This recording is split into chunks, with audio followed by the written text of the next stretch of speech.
propice au bonheur, c'est trop vite dit. Par bonheur, j'entends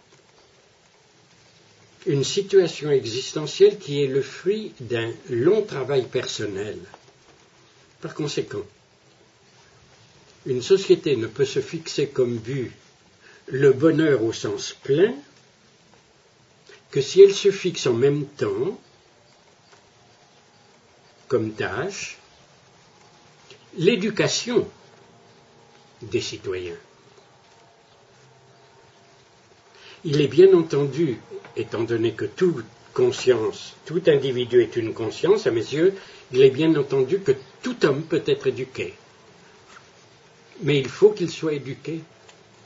C'est-à-dire, il faut d'abord passer par une réflexion sur l'éducation, les institutions éducatives, la tâche première de la démocratie.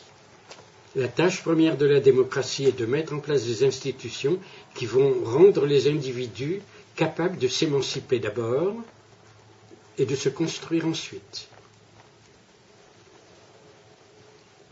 Mais la démocratie ne se consacrera pleinement à cette tâche que si elle est clairement et fortement convaincue du but lointain.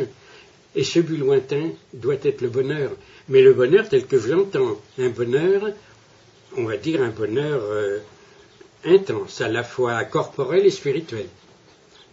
Il faut que la société, c'est-à-dire que les responsables politiques, aient comme but lointain ce bonheur pour être capable de s'investir pleinement dans les tâches antérieures. L'une de ces tâches antérieures, je ne dis pas qu'elle suffit, mais c'est la principale, l'une de ces tâches antérieures est l'éducation. L'éducation à la liberté, éducation au bonheur aussi. Il y a des philosophes pour ça.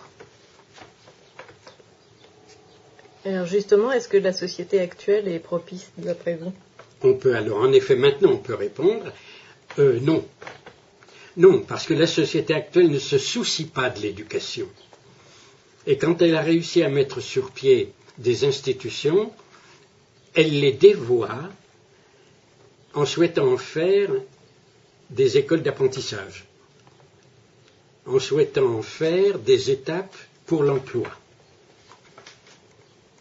C'est-à-dire qu'on massacre la culture gratuite pour elle-même, on veut seulement une formation professionnelle, et on réduit, autrement dit, le champ de réflexion, le champ existentiel des individus. On en fait tout de suite des professionnels de leur future profession, c'est-à-dire des